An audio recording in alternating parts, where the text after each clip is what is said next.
Ya, Assalamualaikum warahmatullahi wabarakatuh. Waalaikumsalam warahmatullahi wabarakatuh. Ya, selamat siang Anandaku semua di 11 MIPA 2. Bagaimana kabar Tak di siang hari ini? Alhamdulillah baik. Alhamdulillah baik, Bu. Ya, Alhamdulillah ya.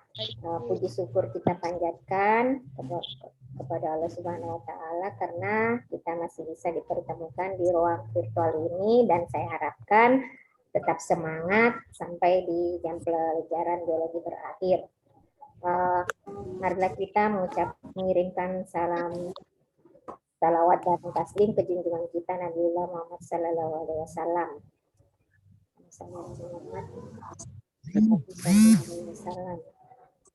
Ya, sebelum kita memulai pembelajaran hari ini, saya harapkan bisa Sherdy pimpin doa belajarnya.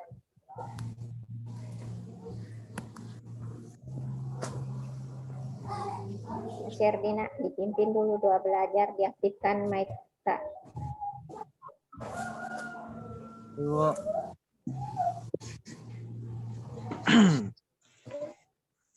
Oke.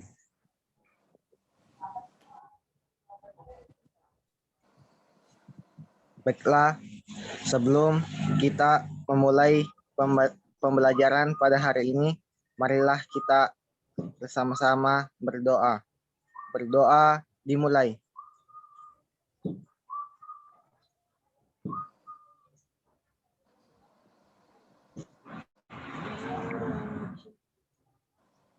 Doa selesai.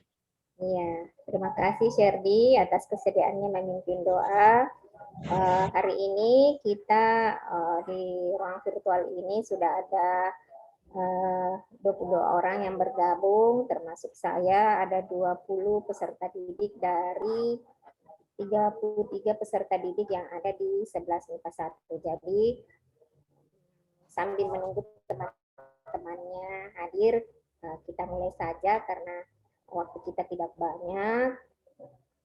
Hari ini kita akan masih membahas tentang satu sistem dalam tubuh kita, yaitu sistem yang terdiri dari beberapa subsistem,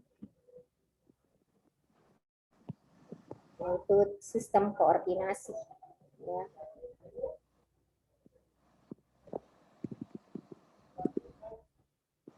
Sudah dilihat? Sudah, Bu. Share saya. Sudah Ibu.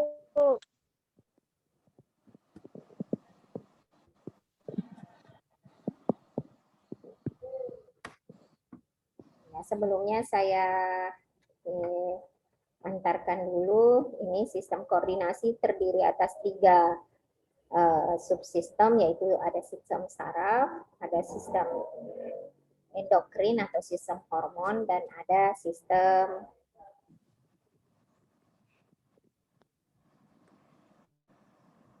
indera.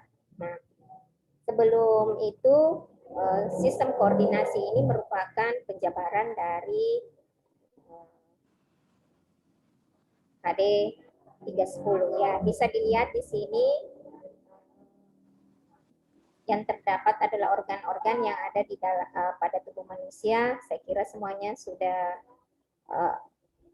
tahu karena ada di tubuh kita, yaitu ada 3 organ, ada mata, lidah, dan telinga.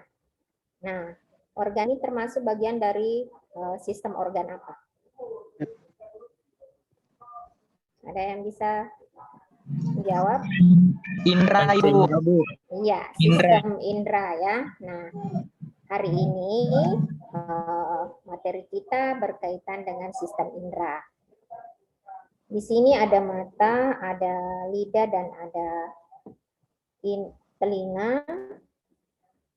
Organ-organ ini dikatakan dikategorikan dalam sistem indera karena organ inilah yang menghubungkan kita dengan alam, yang menghubungkan kita dengan sekeliling kita.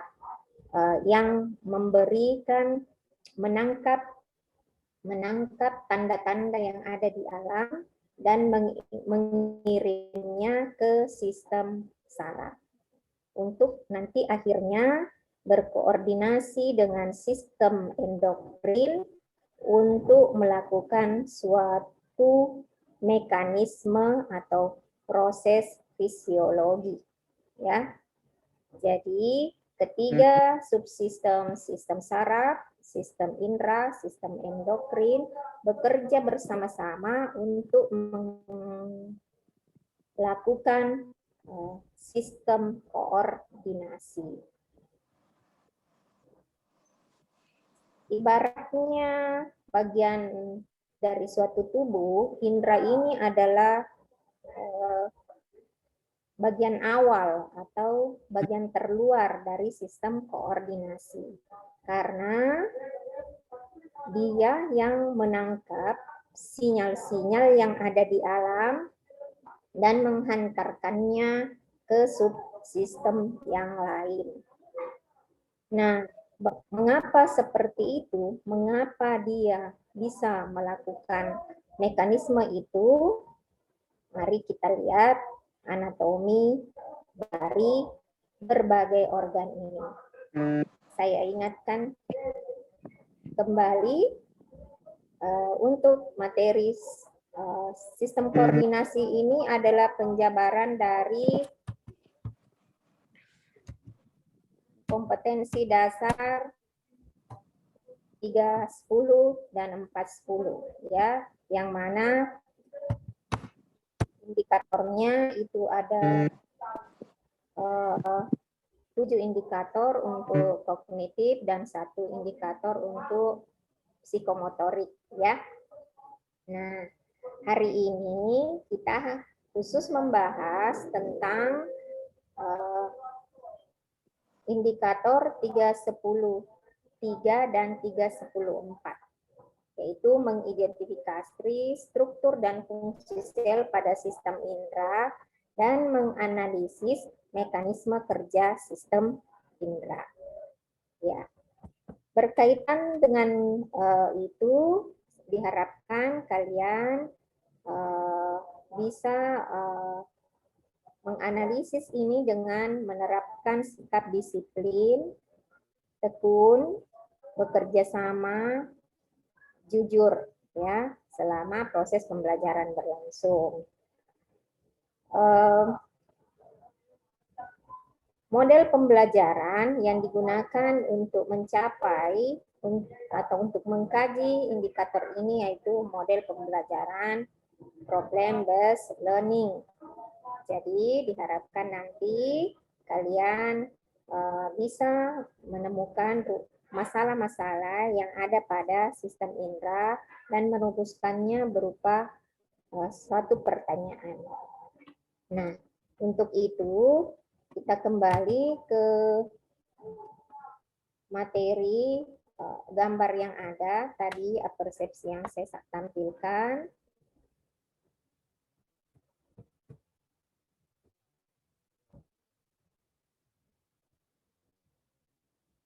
Ya, ini adalah 3 organ dari 5 organ yang ada pada sistem indera. Yaitu yang tidak ada di sini adalah organ kulit dan hidung. Nah, saya minta ada yang bisa merumuskan atau mendeskripsikan pertanyaan yang muncul dari melihat gambar ini. Bisa langsung disebutkan, ya. Kira-kira pertanyaan apa yang muncul ketika kalian melihat gambar ini?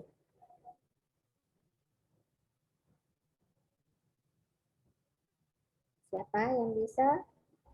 Saya, Ibu. Siapa namanya, Nak? Sandi, Bu. Sandi, silakan Sandi. Kelainan apa yang sering muncul pada sistem indera lidah, Ibu? Kelainan Apa penyakit. yang atau gangguan apa yang sering muncul pada lidah sebagai sistem indera. Nah, Ini bisa kita lihat lidahnya ada beberapa bulbus-bulbus, ini ada bulatan-bulatan ya. Nah, berikutnya siapa lagi yang bisa mendeskripsikan pertanyaan yang ada di benaknya setelah melihat gambar ini? Saya Ibu, Siapa? Aprilia Triputri Bu. Aprilia, ya. Aprilia, Bagaimana proses hidung bisa mencium bau Bu? bagaimana prosesnya atau mekanismenya hidung bisa mencium bau, ya, atau mekanisme mencium atau membau, ya, mekanisme Iya, Bu. membau atau mencium. Ya, pertanyaan yang cukup bagus. Nah, dari pertanyaan itu nantinya diharapkan dari proses pembelajaran yang ada di LKPD, pertanyaan-pertanyaan baik dari Sandi maupun Aprilia dan anak-anakku sekalian yang tidak sempat mendeskripsikannya itu bisa terjawab. Ya, sebelum kita masuk ke LKPD, saya kasih sedikit gambaran tentang sistem indera. Bisa juga kalian buka buku paket kalian di halaman 200.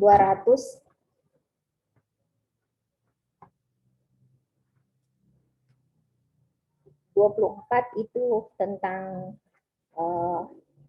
223 tentang sistem indera manusia. Di situ ada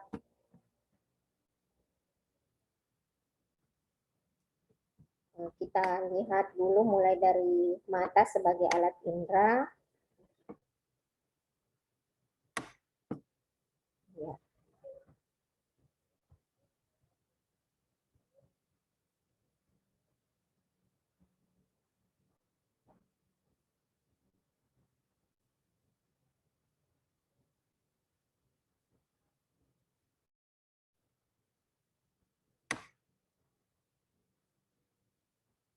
Ya. Sistem indera mata. Jadi di sini ada dikatakan mata adalah sistem optik. Jadi dia ada alat-alat ya. Optik itu memfokuskan berkas cahaya pada fotoreseptor. Nah, reseptor itu adalah penangkap rangsang. Ya, kita sudah belajar itu di sistem saraf. Reseptor itu adalah istilah bagi sistem saraf yang berfungsi untuk menangkap rangsang. Nah, rangsangnya pada indera itu mata khususnya khusus untuk menangkap rangsang berupa foton atau cahaya, ya. Jadi bukan untuk menerima rangsang bau, bukan untuk menerima rangsang bunyi, bukan untuk menerima rangsang sentuhan, tapi menerima rangsang berupa cahaya, ya. Kemudian mengubahnya menjadi impuls saraf. Nah, di sini ada aksesoris mata. Jadi bukan cuma handphone yang ada aksesorisnya, bukan cuma rambut yang ada aksesorisnya, tapi mata juga punya aksesoris. Ada alis, ya. Jadi alis itu merupakan aksesoris, orbita, kelopak mata, otot mata, dan air mata. Namun, aksesoris ini bukan selain untuk memperindah, namanya juga aksesoris, memperindah, dia juga memiliki fungsi. Nah, kalau alis, apa fungsinya alis? Yang pernah cukur alis ini pasti tahu apa fungsinya alis. Saya Bu, Ya, Sandi ya. Apa fungsinya alis, Sandi? untuk mencegah keringat yang jatuh dari dahi Bu, masuk ke mata. Salah satunya. Ya, jadi mencegah air atau cairan yang ada di dahi atau di bagian atas mata itu langsung masuk ke bola mata. Jadi setelah oleh sebab itu coba diperhatikan strukturnya alis, tak semua bisa lihat di layarnya masing-masing itu struktur alis itu tidak ada yang rata, pasti melengkung, ya, karena untuk aliran air, ya, untuk aliran air supaya dia mengalir, jatuh ke pinggir dan langsung ke pipi, ya. Nah, coba bayangkan kalau alis itu dicukur. Jadi bagi yang merasa dirinya wanita modern, biasa cukur alis, ini mungkin karena belum mengetahui fungsi dari alis itu sendiri. Nanti kalau sudah kehilangan alis, baru merasakan, oh ternyata alis itu diciptakan untuk ini. Ya, ya. Setelah alis itu ada kelopak mata. Kelopak mata itu kan berupa kulit yang tipis, tersusun atas jaringan yang tipis, dan bisa, kenapa tipis, lentur supaya bisa menutup dan membuka,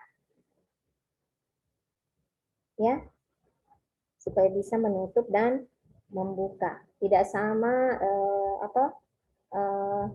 jaringan yang ada pada kulit pipinya, tidak lentur, tidak bisa melipat dan melebar. Tapi kalau kelopak mata di situ dia tipis dan ada ototnya supaya bisa membuka dan menutup. Kemudian ada bulu mata. Ya, bulu mata. Bulu mata itu juga sebagai barer dari debu atau cairan supaya tidak langsung masuk ke mata. Itu penjelasan sedikit tentang aksesoris dari beberapa aksesoris yang ada pada mata. Iya, strukturnya ini secara anatomi. Tadi itu morfologi, sekarang secara anatomi. Ini tinggal dibaca, kita lihat langsung anatominya. Ya, ini dia.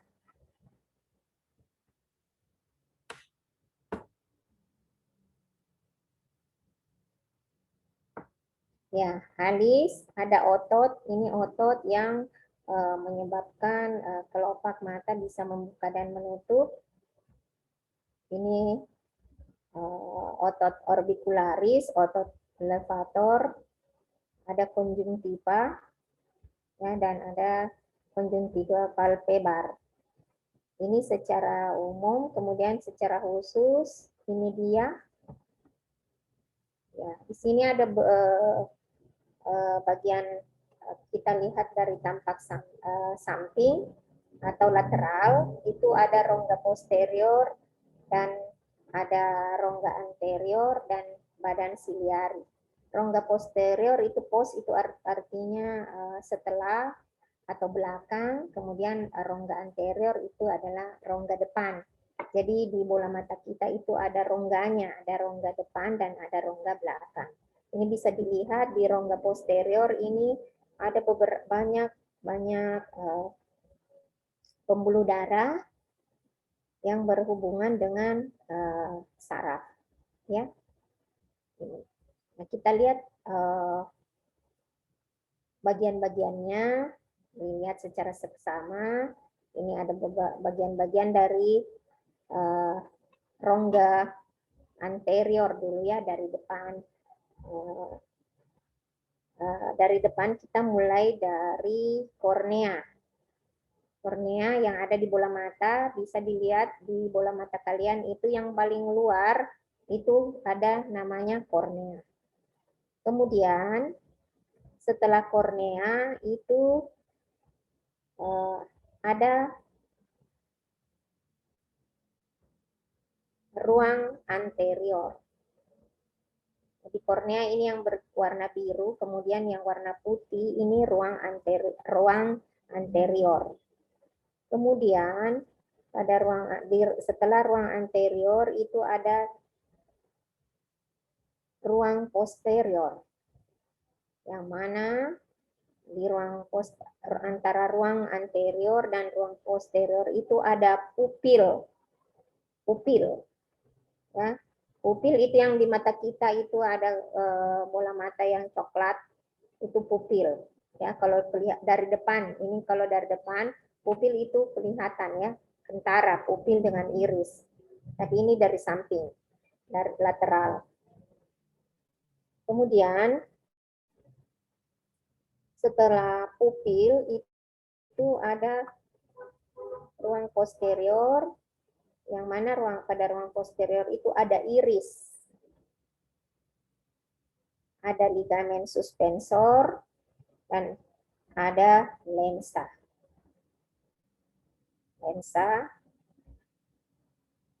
Kemudian ada otot-otot bersilia, otot yang berambut, kemudian ada kaki yang bersedia, semuanya ini ada di mengikat bola mata. Ini otot-otot yang mengikat bola mata. Ada ligamen, kemudian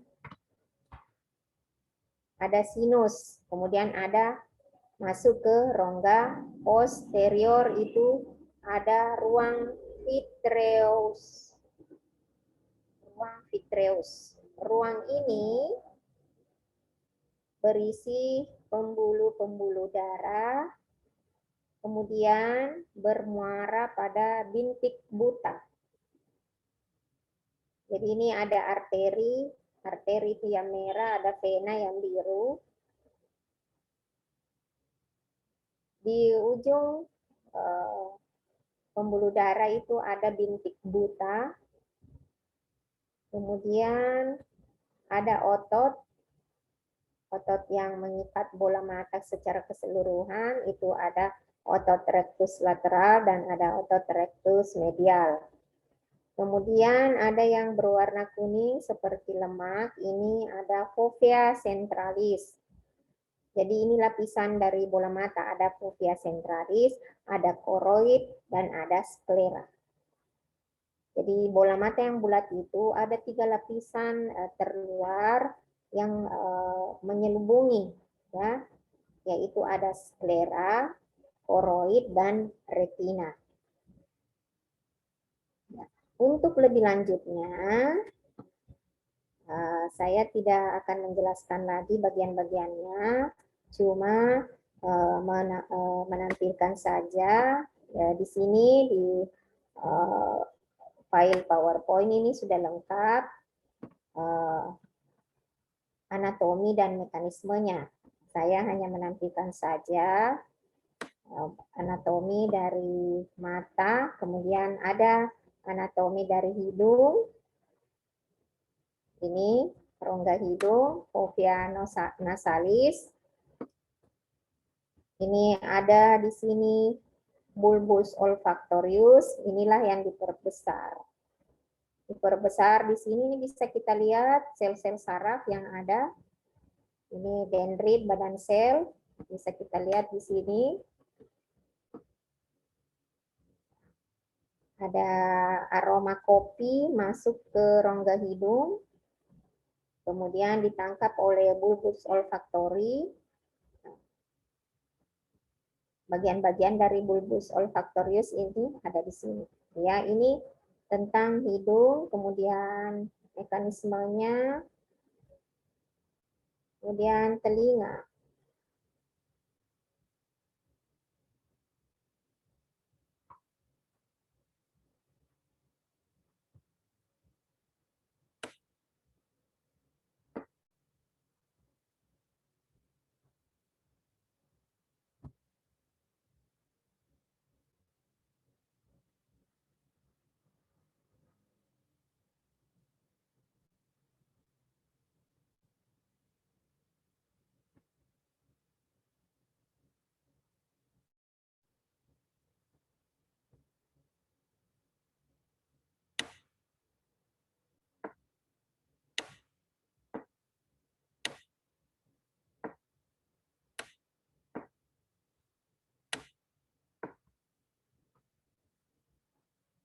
Iya, saya kira itu yang bisa saya tampilkan. Untuk lebih jelasnya, mari kita lihat LKPD.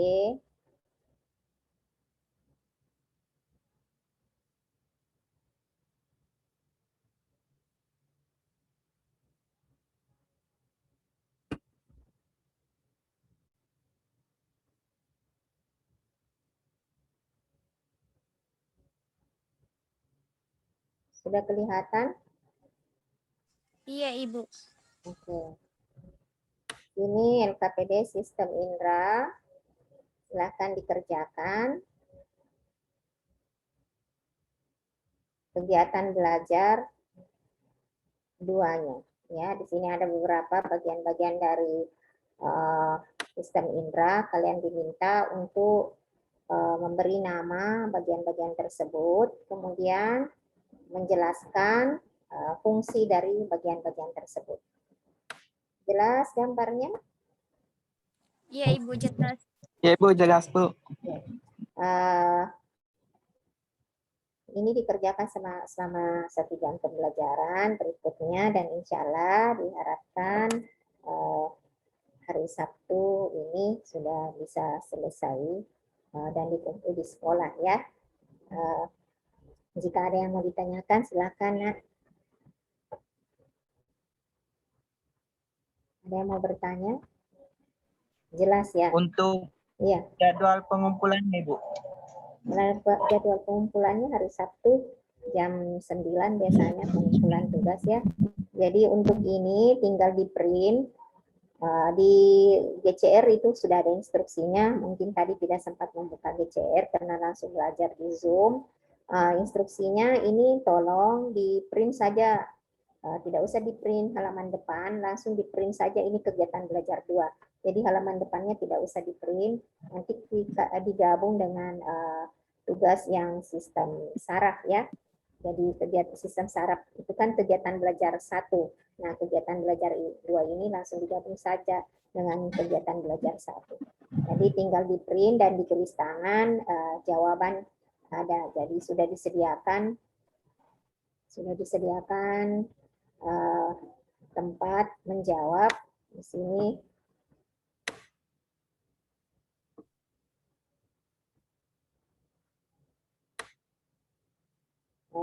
Sampai ada di sini sudah lengkap gambarnya, jadi kalian tidak menggambar lagi, tinggal mengidentifikasi nama-nama bagian-bagian tersebut, kemudian menjelaskan fungsi dari bagian-bagian tersebut.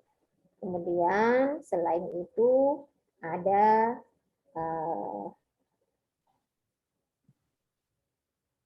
tentang mekanismenya, ya berkaitan dengan pertanyaannya Aprilia, bagaimana sih hidung bisa berfungsi untuk membau. Nah ini untuk menjawab itu, jawaban dari pertanyaan Aprilia itu bisa kita capai dengan menjawab rumusan masalah ke-6 ya, menjelaskan tentang mekanisme melihat, membau, merasa, dan mendengar. Jadi silahkan dijawab pada ruang kosong yang disediakan yang ada di LKPD. Ya. Ada lagi pertanyaan? Tidak ada? Ya. Yang baru gabung, jelas tadi pertanyaan apa yang saya sampaikan? Elvira. Tentu saya absen kembali karena tadi sudah di absen, tapi baru 20 orang tadi yang hadir.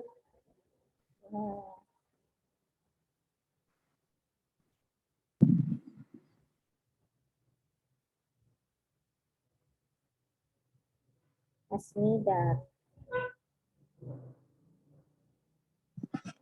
Siapa lagi yang baru gabung?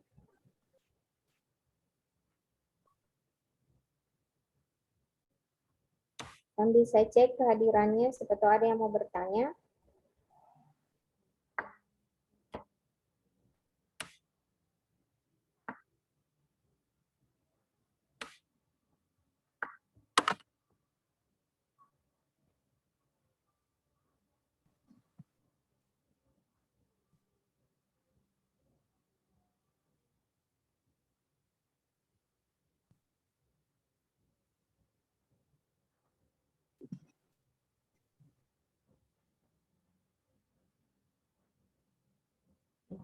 Tidak ada lagi pertanyaan?